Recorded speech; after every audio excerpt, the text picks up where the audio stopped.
यदि कसैले हुकुमबासी भएर जग्गा सरकारी जग्गा बेचबिखन गरेर चाहिँ नि भाडामा लगाएर खाएको रहेछ भने उनीहरूले कारबाही गर्नुपर्छ सरकारले हैन।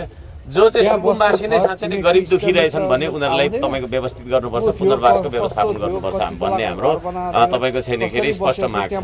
यदि तपाईँले भने अनुसार सरकारले पहिला पहिचान गरेर गरेको भए त्यो हुकुमबासी भनेर जो जो भाडा लगाएर खाइरहेको थियो उनीहरूलाई कारबाही गर्न सकिन्थ्यो हैन। र चाहिँ जो जो पीडित थिए त्यो पीडितलाई चाहिँ न्याय दिन सकिन्थ्यो।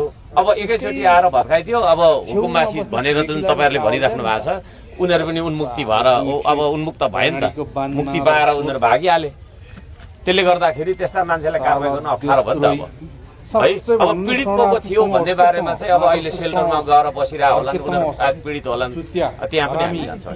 अब एमाले माओवादी कांग्रेसको पालामा अब प्रतिवेदनहरू बने हैन, अब जाँचबुझ आयोगहरू बने, तर भने अनुसारको हुन सकेको थिएन। अहिले बारेन सरकारको नेतृत्वको सरकार आएपछि भयो भनेर जुन जनताहरूले समर्थन गरिरहेका छन् त्यो कुरामा चाहिँ त मैले भने त है, सुकुम्बासीहरूलाई गरिब दुखीलाई विस्थापित गर्नु हुँदैन। उहाँहरू पनि नेपाली हुनुहुन्छ, यो देश गरिबको पनि हो भन्ने हाम्रो सुकुम्बासी सफल हुन सक्दैन थियो त्यस्तो छ।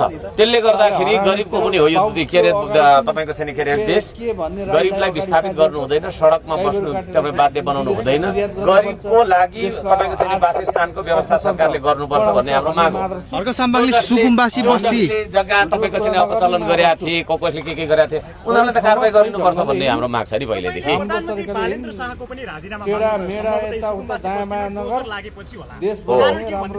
त्यो त मैले भनिरहेको छु, त्यो मैले भनिरहेको छु, स्पष्ट छ कुरा होइन, स्पष्ट छ कुरा के स्पष्ट छ भन्दाखेरि गाली गलौज त जति गर्दा पनि भइगयो त के भयो र। गाली गलौज गर्ने गाली